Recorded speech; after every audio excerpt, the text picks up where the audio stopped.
What's up, everybody?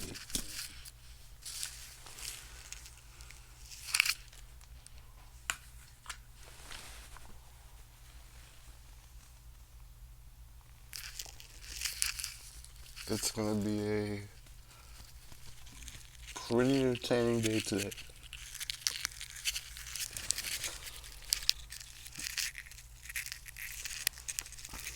We got a lot of we got a lot of college hoops action right now. Going on today. We got NBA action starting at 5 o'clock. Shit's gonna be pretty interesting, guys.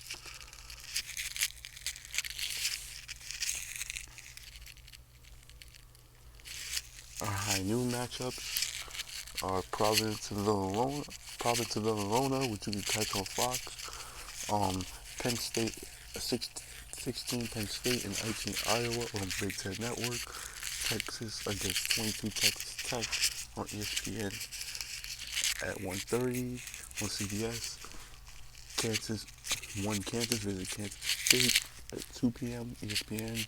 To Baylor versus TCU, and that's just to name a few of the. That's just to name a few of the Make Division One matchups we had there.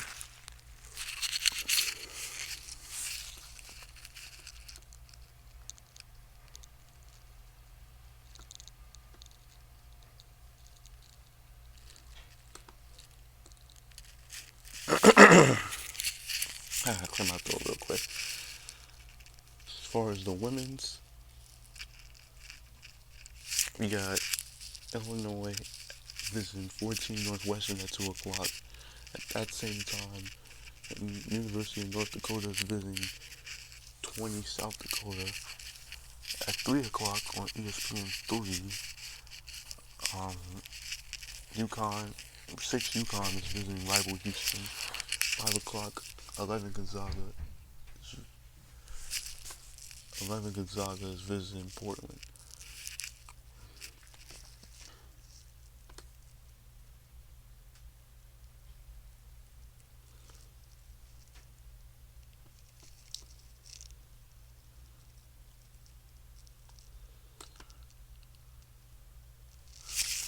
And as far as the NBA goes, the Knicks hosts the Bulls at 5.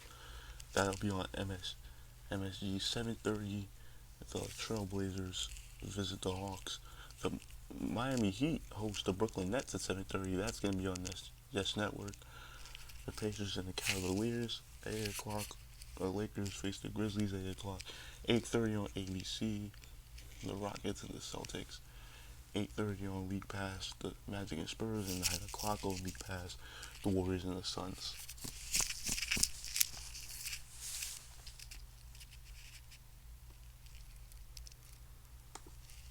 Now let's see what's going on in MLB today.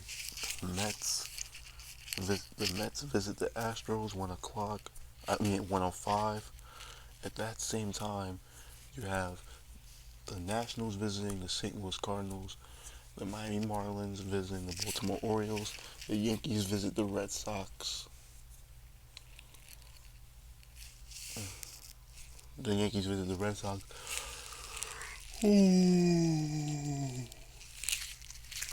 The Tigers visit the Yankees.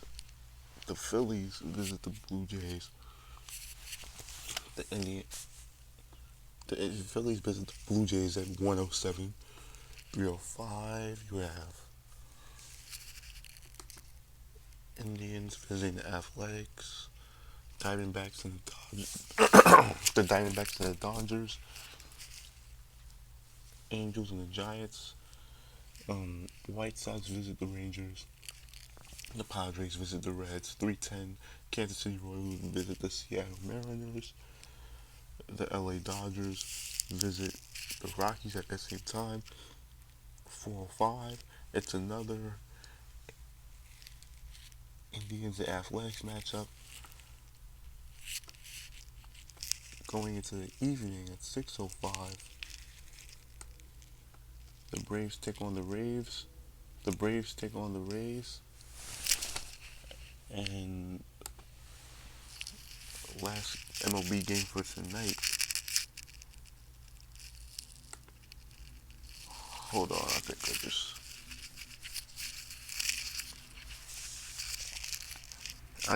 I just did that shit with my laptop just now, so hold on. And the last matchup will be the Pirates against the Twins.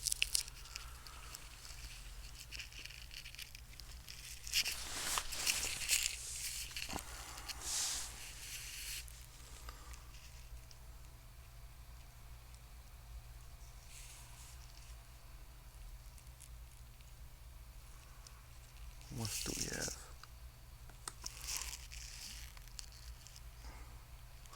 Oh yeah, and being that it's Saturday, today is let me think. I don't know. XFL games, 2:00 p.m. at ABC. The Wildcats visit the Guardians. 5:00 on Fox. The Seattle Dragons visit the St. Louis Battlehawks. Sunday at 4 p.m. Eastern. The Houston Roughnecks visit the Dallas Renegades. And Sunday at 7 p.m. the DC Defenders visit the Tampa Bay Vipers.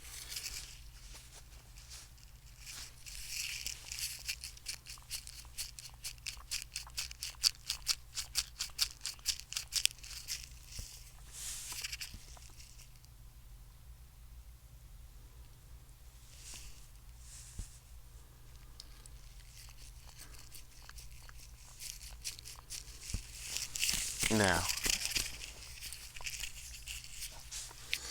let's talk NFL. Being that day 3 of the scouting combines today.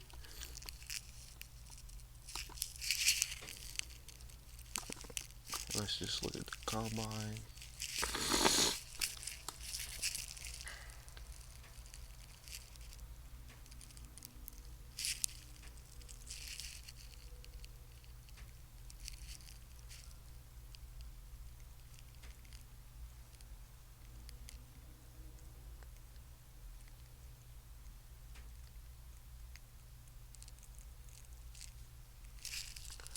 So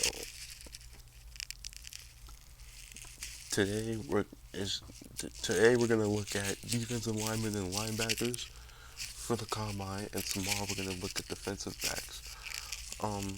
Before we get into any of that, I want to take a look at some of these mock drafts.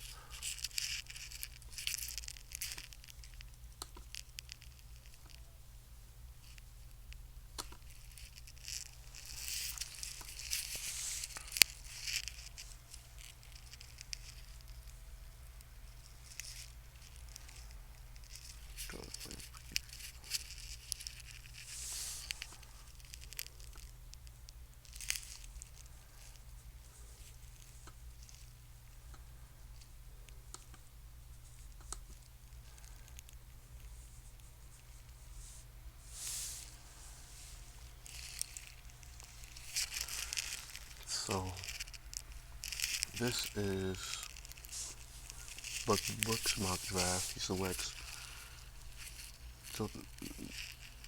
Joe Burrow at first pick with quarterback. Chase Young to the Redskins. I like it. Jeff Okuda. The top 50, you rank the players in order of how you have it all to, hashed out in your brain. 6 quarterbacks in the top 50. Is that abnormal for your rankings, and why is Joe Burrow the top guy? Yeah, look, Money, having 6 it's a big number, and we'll see if they can survive in the top 50 as they go through the process, but I wanted to kind of put them on the radar at this point in time. In regards to Joe Burrow being the top guy, look, Tua Tagovailoa's health factors into that. I think that would have been a really, close call. I probably still would lean towards Joe Burrow just because of how he played this season. When you look at the skill set he has in terms of the accuracy, decision-making, poise, those are the 3 most important factors when I evaluate a quarterback, and Joe Burrow is off the charts in all 3 of those areas. We showed your mock draft there early, and then we have your top 50 that's posted at NFL.com right now. If he does get a clean bill of health, let's just say Tua can go out, works out, everybody feels good, could you still envision him as a possibility at number 1? I would say it's a possibility. I would not say it's very probable at all. I think when you have the health concerns there, even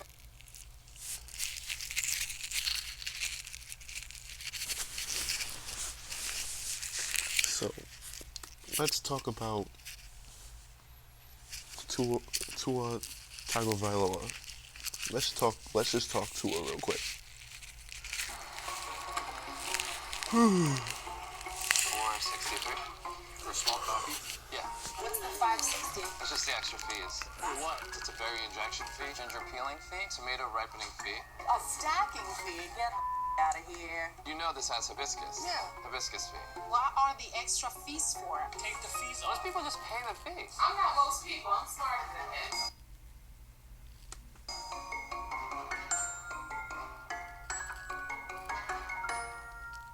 I asked you guys back in New York because I'm here in Indianapolis and everyone is talking and has a preference. If Tua checks out healthy and can actually do some things on his pro day, do you see the guy who everyone thought heading into last season would be the number 1 overall pick actually going before Joe Burrow when it's all said and done to Cincinnati? I think it could happen for sure. I absolutely think Tua could go number 1. Joe Burrow's not perfect. He's not Andrew Luck, and I think everyone is thirsty as hell for the young phenom. They want the Lamar. They want Kyler. They want Mahomes. Joe Burrow's more traditional, and I think that everyone is so in love with Tua that, listen, it would be crazy. We saw them take Baker over Darnold. This is not that. Right. The Bengals to pass on the Ohio kid, Right. take the injured player would be nuts, and yet absolutely I think it could happen, Question especially if he was looks great in April. The question was if he's 100% Right, if he looks healthy. great in April. So, Yeah, if he passes, if they pass on Joe Burrow, that'll be absolutely ridiculous. Listen, 60 Ridiculous? touchdowns. Yeah, Yes, that's what do crazy. you got? 60 touchdowns. You said pass on the Ohio kid. He's also the Ohio Heisman kid. So he is hands down the best quarterback in all the NFL. And I know they're a little bit different, right? A little bit of a phenom in Tua. I mean, he has that athletic ability, but I think a very understated part of his game and something we're seeing right here is his ability to move in the pocket. And I believe there'll be some comparisons to Aaron Rodgers early in his career. You know, Aaron Rodgers is a drop-back, prolific passer, but we don't oftentimes talk about how well he uses his legs. And that's going to be Joe Burrow when he gets in the league his rookie season. But I feel like with what he did last year, he's hands down going to be the number 1 overall pick. But just that little bit of excitement that Tua brings to the table, yeah, there's a possibility. I just don't think it's going to happen. I wouldn't be surprised if it happened. And you guys watch more college ball than I do. Until Tua got injured, and that happened in mid-November, wasn't he the overwhelming favorite to go number 1 overall? He's the guy. So if that was the issue, was his health, and his health, it's a big if he's 100% healthy and doesn't have lingering effects, why wouldn't he surpass him? As good of a 1 year that Great. Joe Burrow had. Yeah, it wasn't good. It was great. I feel like Burrow struggles in the interviews. Burrow struggles, or Tua blows it out at the board or in interviews. I don't think it's that crazy to think Tua could go number 1. Well, it would be nuts in the sense that if he was not hurt at all, sure. Yeah. But still, the risk of Burrow seems like a lock. I mean, 60 touchdowns. That was not Timmy Chang. That was not Cole Brennan. This is not SEC. While taking care of the football.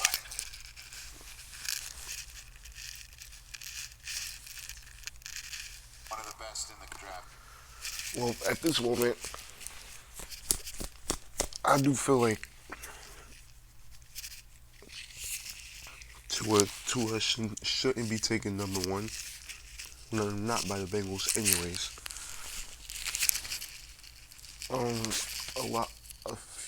A few people are gonna disagree with me when I say this, but I'm only saying this because Joe Burrow has no health concerns. Justin Herbert, Jordan Love don't really have a lot of health concerns. Neither does Nate Stanley. And not to say that Tua can't be a top 5 draft pick. I just don't see him being number 1. Now,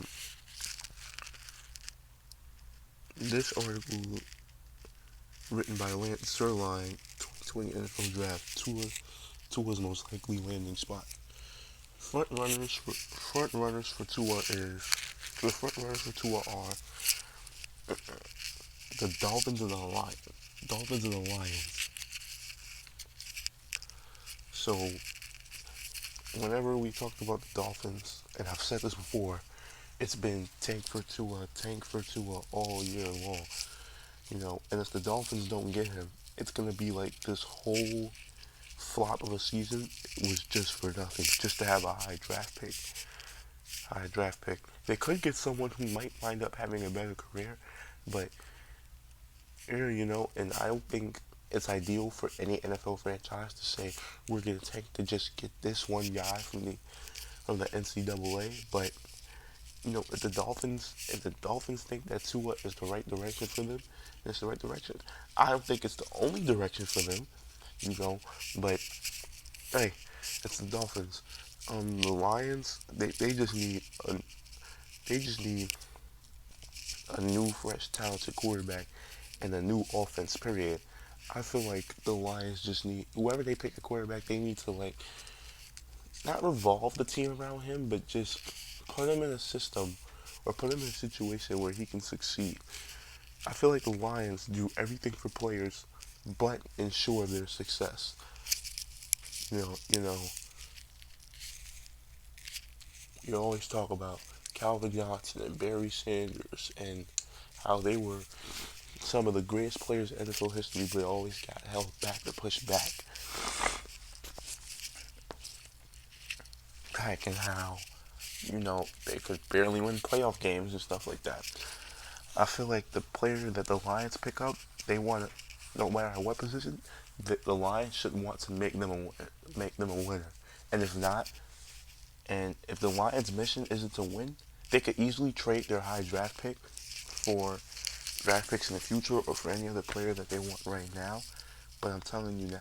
But I'm telling you right now, the Lions with this third overall pick, they better pick a player and they better win with that player.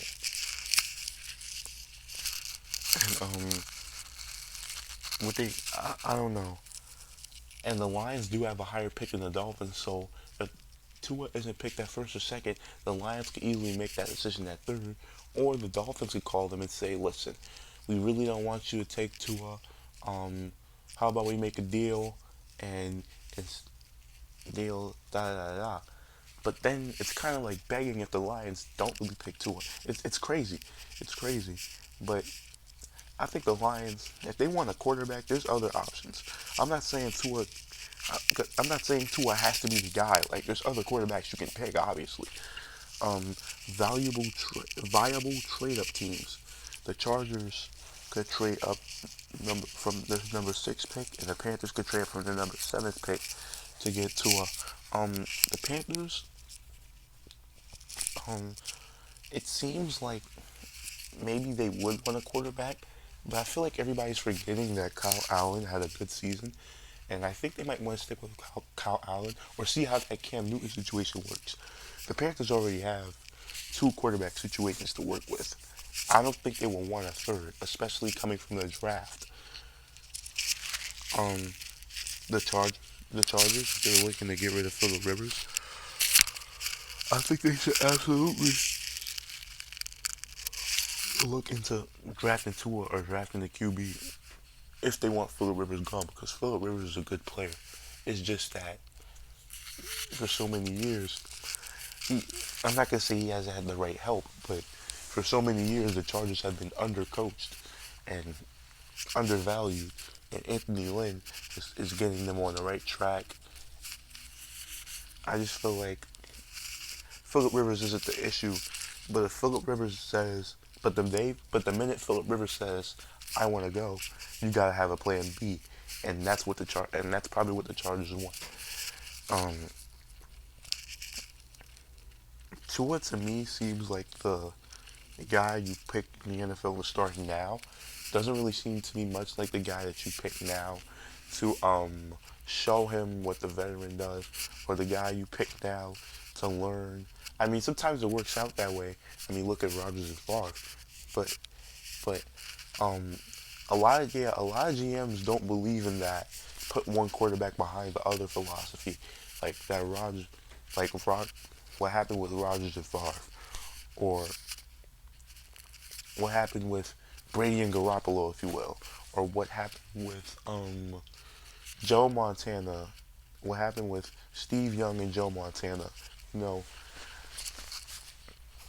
a lot of guys think the quarterback position is just supposed to be one guy, just one guy, valuable enough to take over the team, and everyone else should just wait their turn. But what I'm saying is, a lot of GMs don't believe. I feel like a lot of GMs don't believe in, like, how do I put this?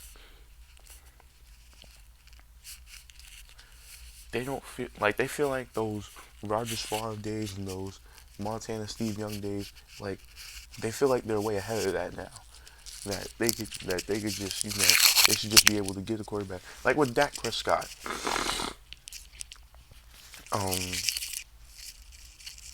Dak Prescott had to be Romo's backup for a while, and that situation wasn't working. And when Dak Prescott was a full-on starter, the Cowboys weren't looking at another quarterback. They weren't saying, okay, Prescott falls off, we have this guy at quarterback. No, Dak Prescott is the guy for the job. And some of these teams want to look at Tua as a guy for the job. I don't think anyone's going to look to try to develop him from the bench, especially at a top 10 or top 20 draft pick. An outside shot at Tua is the Las Vegas Raiders. I don't know why. Hold on.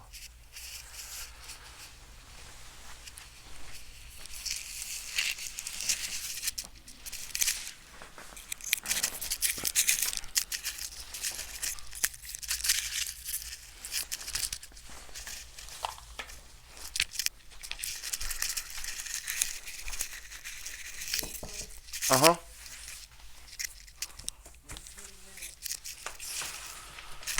When you get a minute, Michael stayed around the corner. He lives around the corner back again now. Yeah. So when you get a minute, just call him, see if he alright. Darcy was just telling me that his mother and the boyfriend got arrested last night. She don't know the details of what happened, but of course they don't know if she